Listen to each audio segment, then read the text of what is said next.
If you're running Facebook ads for your dropshipping store and you're seeing shitty ROAS, you're wondering why your winning products suddenly die, or you're scared to scale because every time you raise your budget, your performance plummets, your cost of purchase goes up, this is the video for you. In this video, I'm going to walk you through the exact strategies that we use to test and scale our ads. And not just that, but I'm also going to show you exactly how to troubleshoot when you do come across problems. And if you're wondering who am I to tell you all this, I've been running ads for about 8 years now, so trust me, I know a thing or two when it comes to running profitable ads. So I'm going to share with you the exact structure, the actual numbers, and the exact strategies that you need to implement step by step. So by the end of this video, you'll have everything you need to go and build and run profitable ads. If that sounds interesting, make sure you watch till the end. With that being said, I have a couple of spots open for a one-on-one free consultation call with me.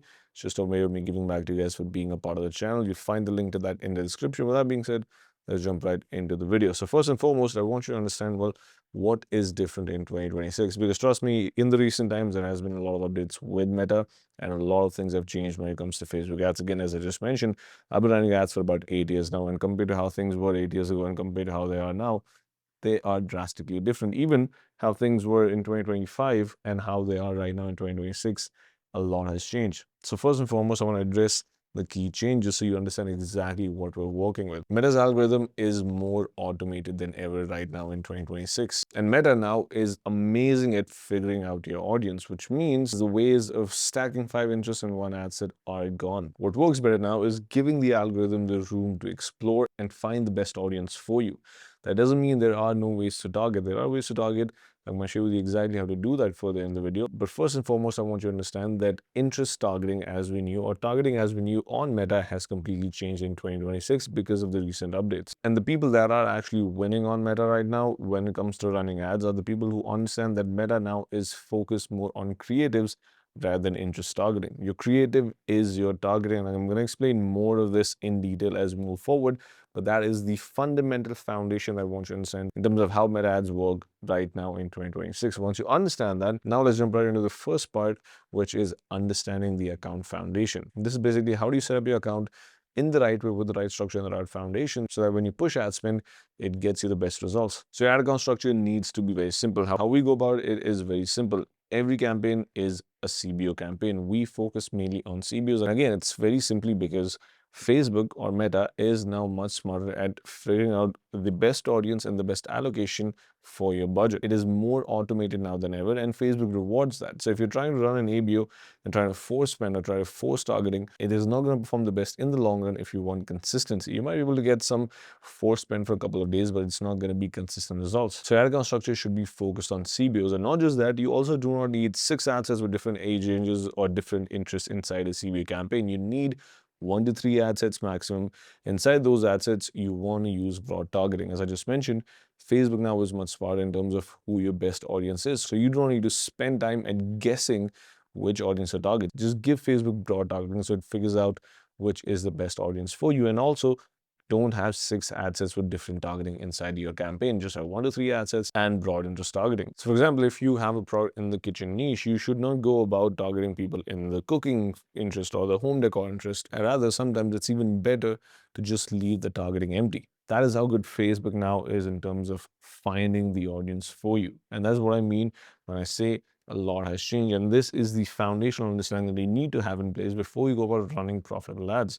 If you try to find interest, if you try to spend money on specific interests, and if you try to do guesswork, you're going to end up losing money, especially now in 2026. However, as I said, there are ways to focus targeting to specific audiences, and that is through your creative. I'm going to share exactly how we do that further in the video, but foundation is this: CBOs, 1 to 3 ad sets, broad target. Don't try to interest target it. Don't try to be specific with your targeting. Sometimes it's even better to leave the targeting completely empty. Now, the core of your campaign structures is going to be this. You want 3 main campaigns. Number 1 is going to be a cold audience campaign. This is going to be people who have zero idea about who you are, what your product is, they've never heard about you, right? The second necessary campaign that you need to have is your retargeting campaign. These are people who have heard about your store before, they've maybe even been on your store before, but they did not end up becoming a customer.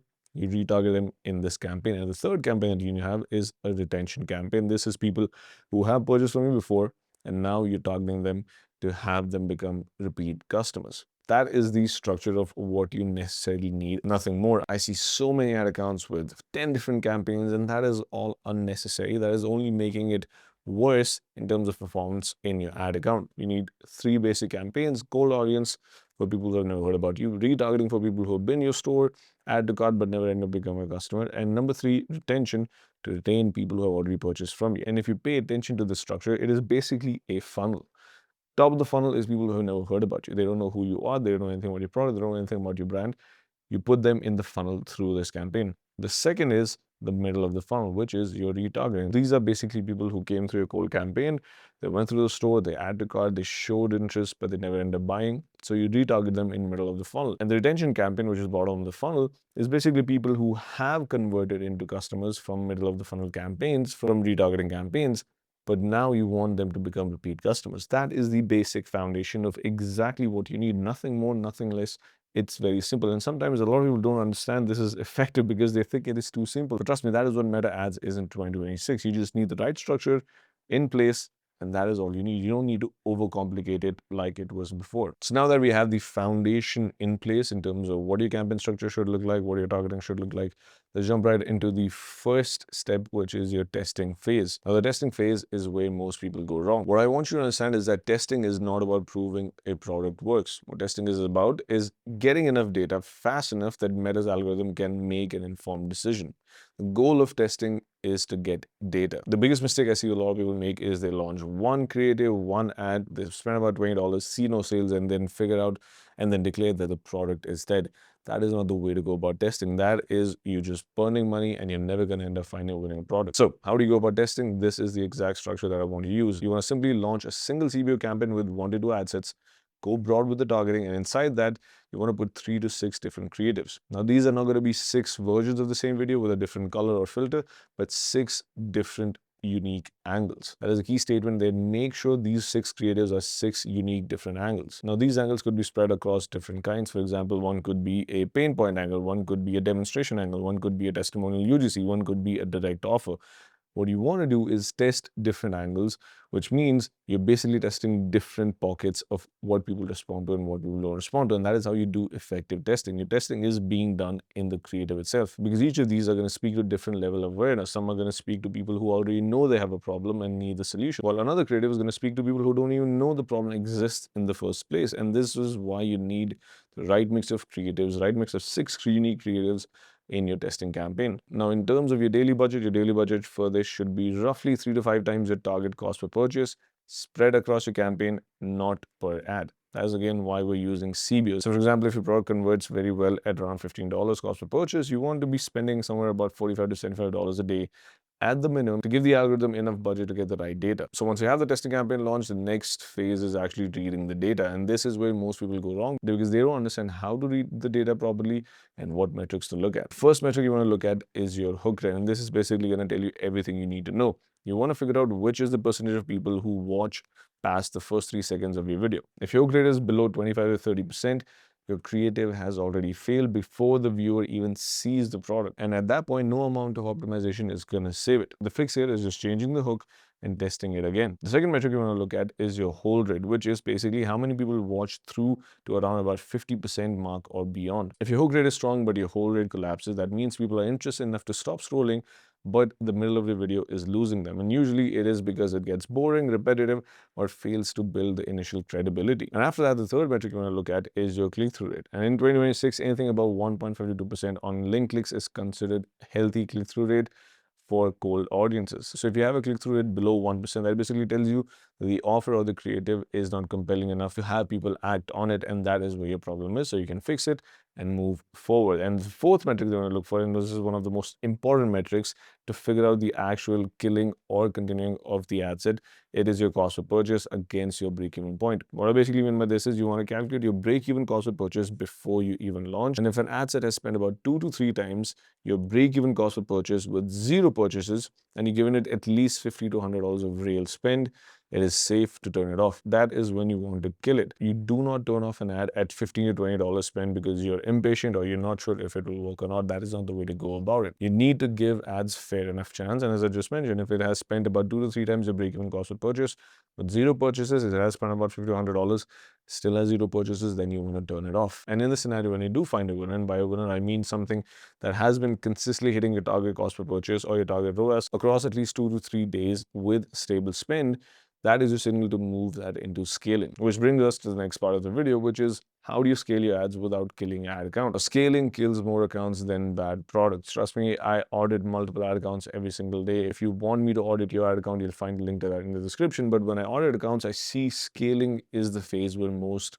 people lose. Scaling is the phase where most people fail. And the reason is because most people panic. And when they panic, they scale too aggressively or they scale too timidly.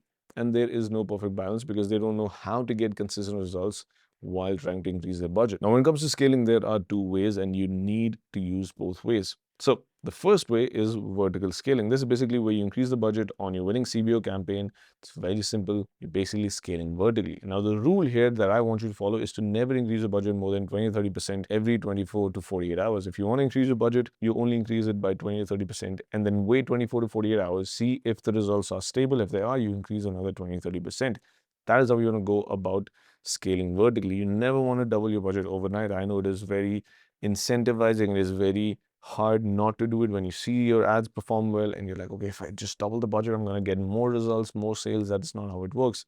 You increase your budget 20-30%, wait 24 hours at the minimum. If the results hold, you scale another 20-30% in terms of your budget. Small, steady scaling is how you get consistent results. The second type of scaling is horizontal scaling. This is basically where you increase your audience reach. And the way to do this is by duplicating your winning ad sets into a campaign that is a completely dedicated, different scaling campaign. And when you duplicate these from your testing campaign, you want to make sure the testing ad is still running. You never want to turn off a winning ad. You never want to turn off an ad that is actually performing well. You basically just duplicate that into a new dedicated scaling campaign. And in terms of the budget, you start with the same budget that the original ad has. And then again, when you want to scale the budget, 20%, 30%, wait 24 hours if the results hold, scale another 20-30%. Now that is the basic of scaling, but there is more nuance to it. There's another step to it, which is your cost caps. Now cost caps basically tell Meta how much are you willing to spend to get sales at an average cost. Now in theory, this sounds perfect because if your cost cap is set at $25, $25 is where you want to be profitable. In theory, Facebook is going to keep getting you all the sales for $25 cost of purchase, but that is not how it works. Now, what a lot of people don't understand when it comes to cost caps is your cost caps are only going to work if you have data behind it, if you have real data. And I don't want you to start any cost caps if you don't have at least 9 days of stable data and are spending about $30,000 a month in ad spend. If you don't have those two things, do not run cost caps. You're not ready for it. Your cost caps are not going to perform how you think they are. Now, also another thing to keep in mind is when you're scaling your campaign, when you have your scaling campaign running, you also need your retargeting to scale alongside. And that is simply because a bigger, colder audience means a bigger, warm audience of people who viewed but did not end up buying. And that, if you leave on the table, is a lot of money. So you need to make sure your retargeting is also being scaled while you run your scaling campaign. And the budget for this is generally to be kept around 15-25% of your total ad spend, and make sure you have creatives that actually address different pain points that people who might have not ended up buying will have. That is how you make sure your targeting performs well. So that is how you test and how you scale your ads. Now I want to talk about a couple of things when it comes to troubleshooting, because things are going to break and you need to know how to fix them. Now, the first common issue that you're going to face when you try to run these ads is your cost of purchase keeps on increasing. And this is almost always because of creative fatigue. When the same audience sees your ad multiple times, then they don't convert, your frequency climbs. And when your frequency goes up, it is when your cost of purchase goes up as well. So what do? The fix is to not kill your campaign. The fix is to simply introduce 2 to 3 new fresh creatives every single week into that same ad set so that the algorithm has new material to show the audience and they're not seeing the same ad over and over and over again. That is how you make sure cost of purchase doesn't go up. The second issue that you might face is the sudden drop in performance when you increase your budget. I've covered this previously before, but I see so many people do this wrong, so I want to mention it again. When you increase your budget, make sure you wait at least 24 to 48 hours before increasing it again. If you increase aggressively, your performance is going to drop and your results are going to plummet. So when you increase your budget, wait 24 to 48 hours, see if the results hold. If they do, increase another 20-30%. Again, wait 24 to 48 hours, and the cycle goes on and on. That is how you want to go about scaling. Now, the third issue, and this is something a lot of people don't talk about, is ad disapprovals. Now, this has become more aggressive because of a lot of automated systems in place with Meta. If your ad gets disapproved, do not just resubmit the same exact ad hoping it will pass a second time. That's not how it's going to work. What you need to do is you want to check which specific policy is the issue why your ad is not being approved. So you want to just adjust the language or the visuals that likely triggered it, especially around the exaggerated claims. If you have any claims on your ad, if you have any before and after imagery or aggressive urgencies language that you're trying to sell, make sure you fix those and then resubmit a fresh ad rather than repeatedly appealing the same one. That should probably fix it. And the fourth issue that you're going to probably face, and this is one that quietly kills most accounts, it is treating a single bad week as a signal to abandon everything and rebuild from scratch. I see so many people doing this. If you have a bad week, you think everything's done, the ad account's died, the account's not going to perform well again, and you basically end up killing the whole ad account. You don't want to do that. Facebook ads has natural fluctuations, there's seasonalities, there's competitors, there's a lot of things going in the algorithm. So you need to make sure before you tear anything down, you zoom out and look at your 14-day windows and your 30-day windows and then compare your numbers. Don't just look at daily numbers, don't just look at weekly numbers. A single bad day or a single bad week is not the end of your ad account. Make sure you look at bigger trends, make sure you look at bigger windows, and then figure out what is the actual trajectory of your ad performance. Is the ad performance going up in the last 30 days? What has changed in the last 7 days? Why it is going down? Figure out based on data why it's not working and then make a wise decision. Don't just go about killing a whole ad account. That is not very smart. So now I want to talk about one of the most important things when it comes to running profitable ads, which is your creative engine. All of this will only work if you have a proper creative engine in place, which basically means you have fresh new creatives coming in every single week. For some of the ad accounts that we run, we launch about 30 to 40 new creatives every single week. Now, that is also because of the scale that we're operating at. But if you're just getting started, at least try to put 2 to 3 new creatives every single week so you keep things fresh, your cost of purchase doesn't go up, and you're performing consistently and able to scale consistently. So that, ladies and gentlemen, is how we run ads, how I want you to run ads for your dropshipping store in 2026. If you want to be successful, I've been running ads for about 8 years now. We scale stores to hundreds of thousands of dollars. And trust me, this is how we're operating right now. This is how we're exactly running ads right now. And this works right now, this time. This is all tested and proven. And as I said, I'm offering free consultation calls. All you do is click the link in the description, book a free call with me. On the call, we'll go over your store, ads, marketing, whatever you're struggling with. I'd be more than happy to help you out. All I ask is you subscribe to the channel. And if you are maybe a little too shy to hop on a call, I'm also offering free ad account audits. It is a simple form, link in the description, fill it out. I'll reach out to you. We'll do a free audit of your ad account, tell you exactly where things are breaking and tell you exactly how to fix them. Both of these are just ways of me giving back to you guys for being a part of the channel. All I ask is you like, subscribe. If you have any questions, leave a comment. I hope you found value from this video. Make sure you implement these in your ad account. That being said, I'll see you in the next one.